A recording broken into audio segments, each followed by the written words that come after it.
Mapalad ang bansa sa anumang pagbabanta. Sila na nagtataglay ng katapangan at kagitingan, patuloy na nakikipaglaban para sa kapayapaan at kalayaan na ating tinatamasa.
Philippine Air Force. Ang FA-50PH bilang air asset ay pinangangasiwaan ng ating 5th Fighter Wing, the home of the country's frontline fighters and jet trainers.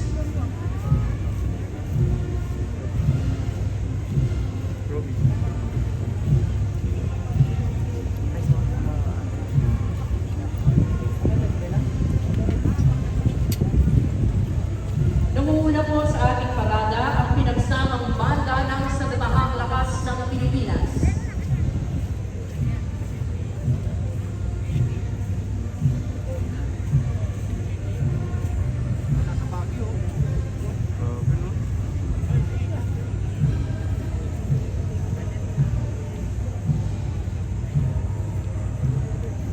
Dumaraan po sa ating harapan ang commander ng tropa, Major General Jonas R. Numawa, Philippine Navy Marines. Ang unang brigada sa kasuotang gala ay nasa pamumuno ni Brigadier General Alvin T. Flores, Army. Ang unang batalyon ay binubuo ng Corps ng mga kadete ng Sandatahang Lakas ng Pilipinas na pinangungunahan ni Cadet First Class Edson D. Logroño. Mula sa prestigyosong Philippine Military Academy, ang mga ginuot pinipining ito ang mamamahala sa iba't ibang sangay ng Sandatahang Lakas. Ikinigita sa kanilang pusong isipan, pagdatingan, integridad at katapangan. Sila na sa hinaharap ay magiging kaagapay sa pagsusulong ng kapayapaan at kaunlaran ng bansa. Sumusunod ang batalyon ng mga kadete mula sa kilalang Philippine National Police Academy sa pamumuno ng Cadet Second Class Joshua R. Pulido. Hinuhubog ang karakter ng mga kadete ito upang mamuno sa hinarap ng nananaig ang paglilingkod, karangalan at justisya, gayon din bilang makadiyos, responsable at respetadong mga public safety officers.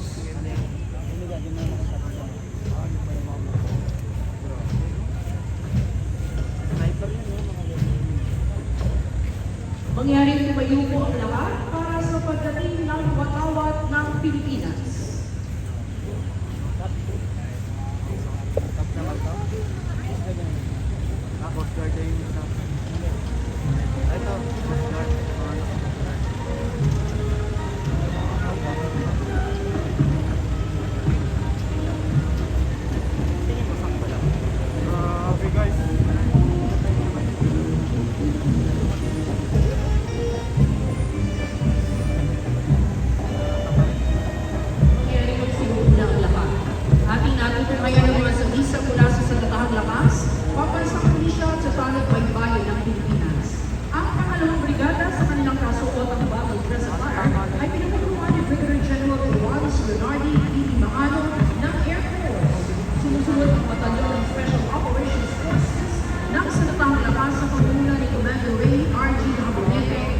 Navy, binubuo ang batalyon ng Scout Major Special Forces ng Philippine Army, Naval Special Operations Group ng Philippine Navy, at 7th Special Operations Wing ng Philippine Air Force. Silang mga piling individual na ang kasalayan ay sa iba't ibang larangan at nakataangat, lalo na sa mga espesyal na operasyon. Narito naman ang batalyon ng binubuo ng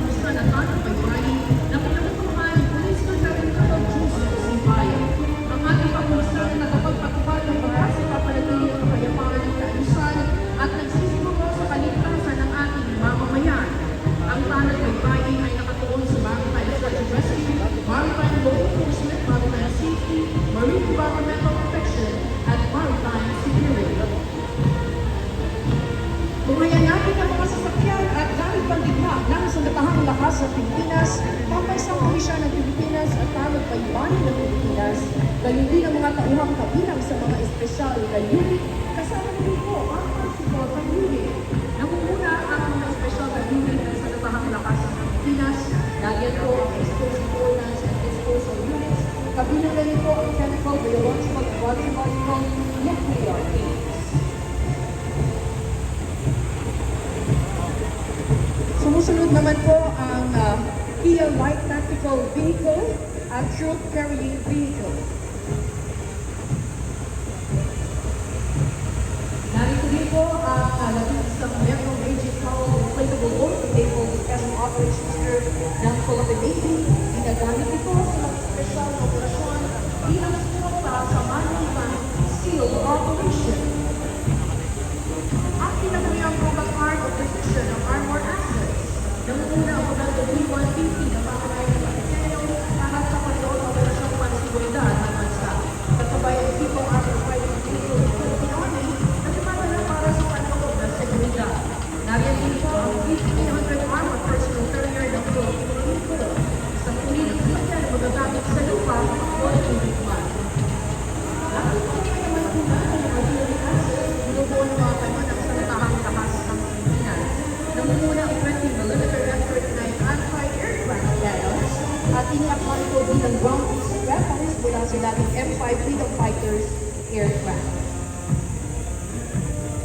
Sumusunod ang AFFORS 155mm Howitzer system na binuo bilang shoot and scoop weapon agalang na Veres Mate sa mahirap na kalupaan at kritikal na lugar. Kontrolado ito ng electronic suit na may inertial navigation system based on lane method at automatic loader.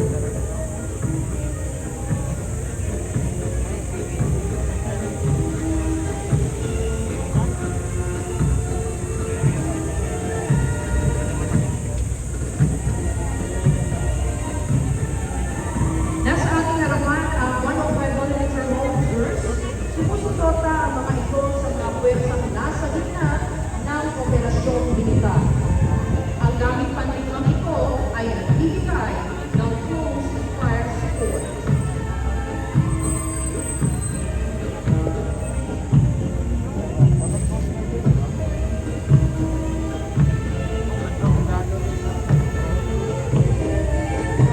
Inyo naman po nakikita ang 8-ton Euro trucks at 1-1/4-ton Satco. Ang mga sasakyan ito ay ginagamit bilang bahagi ng combat support units. Ngayon din sa panahon ng kapitan partikular sa humanitarian assistance and disaster response. Mga espesyal na sasakyan naglalaman naman ng mga gamit pang komunikasyon at sistemang pang-informasyon na may kakayahan ng mga isang katuparan ang ugnayan sa pamagitan radio communication sa iba't ibang frequency bands.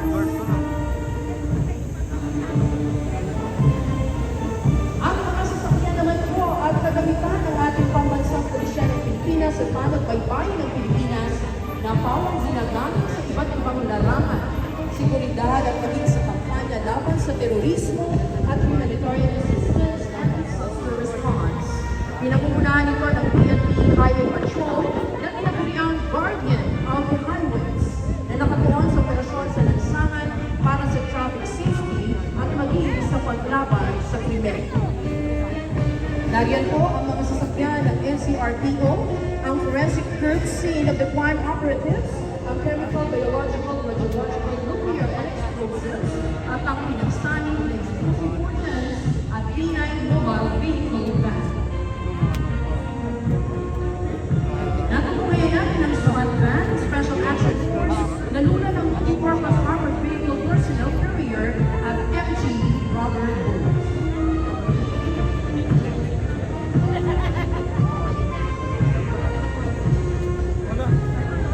Mula naman sa Tanod Baybayin, nariyan ng bomb squad, ambulance at mga patrol cars.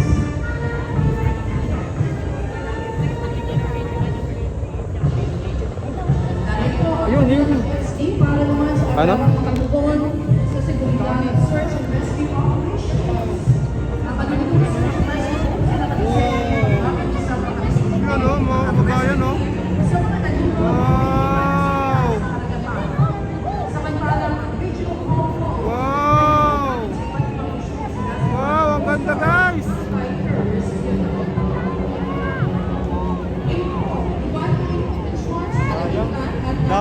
Dahil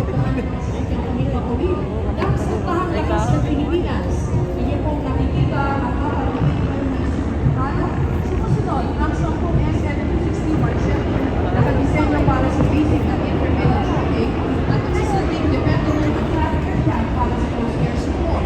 Nariyan din ang 4 na Cessna aircraft at ang pamuli sa hanay ng mga sasakyang panghimpapawid ang siyang na T-41 trainer aircraft. Ang tinatawag na trainer aircraft ay ginagamit sa basic pilot training ng Air and Education Command ng Philippine Air Force. Mga kababayan, atin pong natunghayan ang ating sandatahang lakas, ang pambansang pulisya at ang tanong baybayin ng Pilipinas na maaasahan mapaanumang larangan saan man at kailanman. Sila ang ating mga kaagapay upang mapanatili ang kaayusan, katiwasayan at kapayapaan sa buong kapuluan para sa masaganang kinabukasan ng ating bayang Pilipinas.